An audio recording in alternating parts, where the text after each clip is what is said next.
Halo, para siswa, ini adalah materi praktikum alat kesehatan part yang ketujuh, yaitu tentang alat-alat bedah.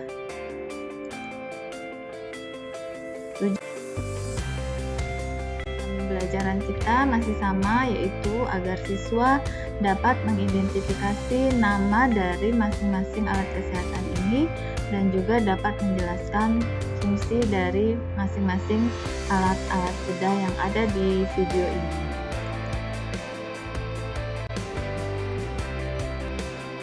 Ya, ini adalah penggolongan alkes. Kita sudah sampai ke part yang ketujuh atau penggolongan yang ke-14, yaitu alat bedah.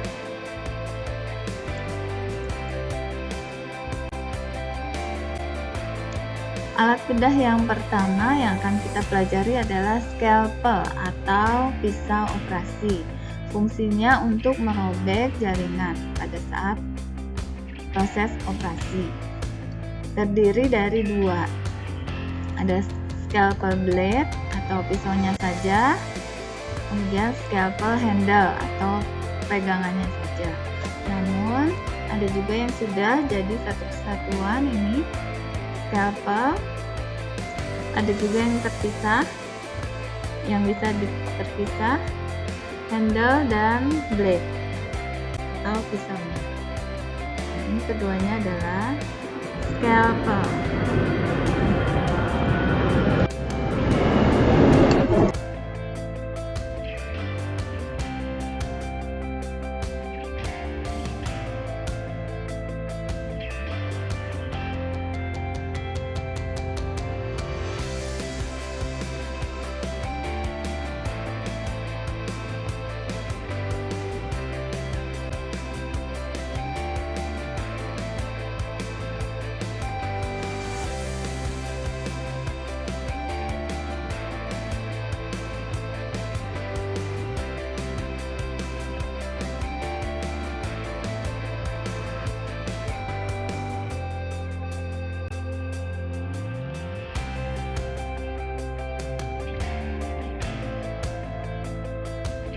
Kemudian alat yang berikutnya adalah scissors atau gunting bedah.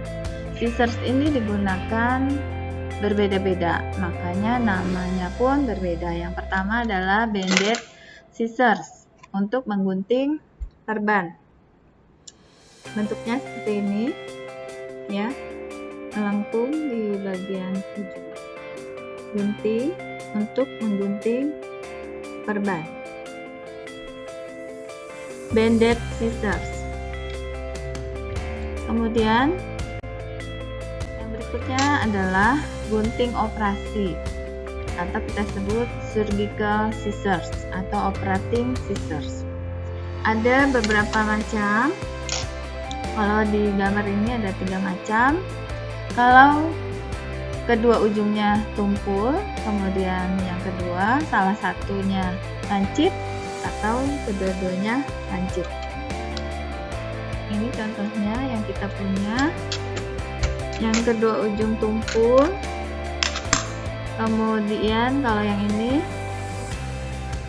yang salah satu ujungnya, maksudnya bukan pisaunya yang tumpul, tapi ujung sudutnya menumpul. Kalau ini lancip. Kalau yang ini dua-dua ujungnya lancip dan lancip. Oke, perbedaannya pada ujungnya. Ketiganya disebut surgical scissors atau operating scissors untuk melakukan pengguntingan pada saat pembedahan. Kemudian yang berikutnya adalah umbilical cord scissors untuk memotong tali pusar bayi. Ada 2 versi, yang gambar di tengah dan gambar di samping kanan. Umbilical cord scissors. Kalau yang gambar tengah ini membulat. Kemudian yang gambar samping melengkung.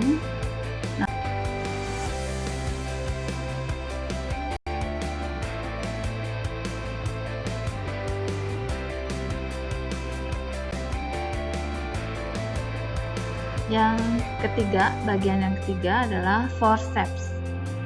Forceps yaitu alat yang terdiri dari dua keping berhadapan. Jenisnya ada pinset, ada klem, ada tang. Ya, yang pertama adalah anatomi pinset. Mungkin kita punya juga ya kalau di lab kita pakai anatomi pinset, kemudian tissue forceps, kemudian klem dan tang. Ya, kita akan lihat satu persatu. Ya, ini adalah tissue forceps. Fungsinya untuk menjepit organ atau jaringan. Perbedaannya dengan anatomi pinset, kedua ujungnya kalau forceps ini bergerigi, ya, ada giginya, jadi ada capit 3 dan 2 untuk mencapit, atau 1x2, 2x3 dan 3x4. Ya, itu menunjukkan gigi. Dia akan bentuknya mencapit. Ya, seperti ini. Seperti ini ada capitnya. Perbedaannya dengan pinset biasa. Kalau pinset biasa ini hanya gerigi. Kalau tissue forceps ini ada pencapitnya di ujungnya, ada giginya yang sedikit tajam. Kita lihat pada slide berikutnya.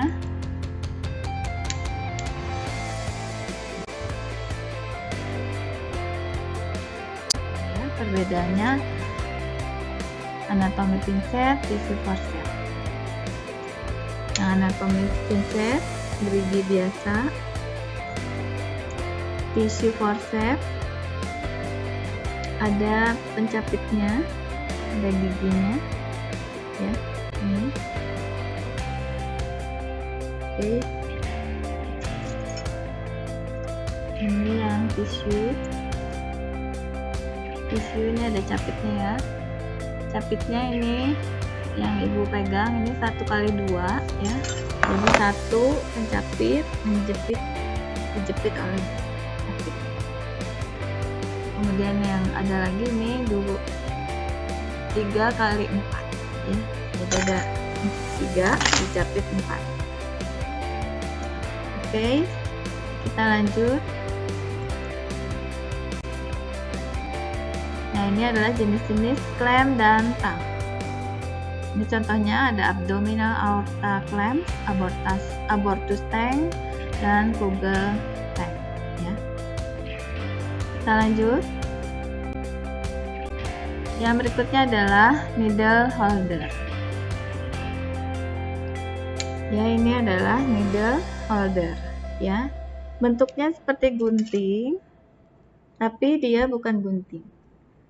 Needle holders berguna untuk menjepit jarum bedah, sutur needle pada saat menjahit luka terbuka. Ya, dia bentuknya seperti gunting, tapi dia bukan gunting, dia hanya berfungsi sebagai menjepit jarum bedah, sutur needle. Ini ya. Kita lanjut.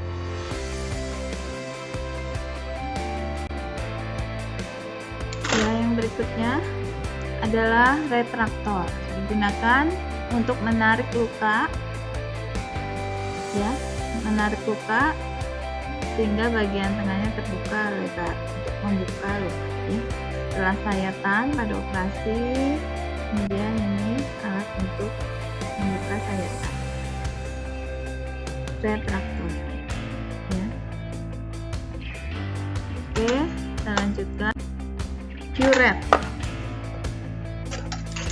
Curette, alat yang digunakan untuk membersihkan rahim atau uterus atau salurannya pada saat terjadi keguguran, sehingga membersihkannya diperlukan alat namanya curette ya, untuk membersihkan rahim dan saluran pada saat keguguran. Oke, dan alat yang terakhir yang akan kita pelajari adalah trokar. Alat dengan ujung yang tajam berupa segitiga, di dalamnya ada rongga, berguna untuk mengeluarkan cairan dari dalam tubuh. Ini tajam. Alatnya seperti ini untuk mengeluarkan cairan. Oke.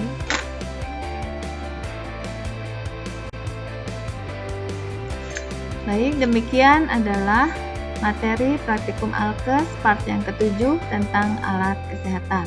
Kita ketemu lagi pada materi berikutnya. Terima kasih.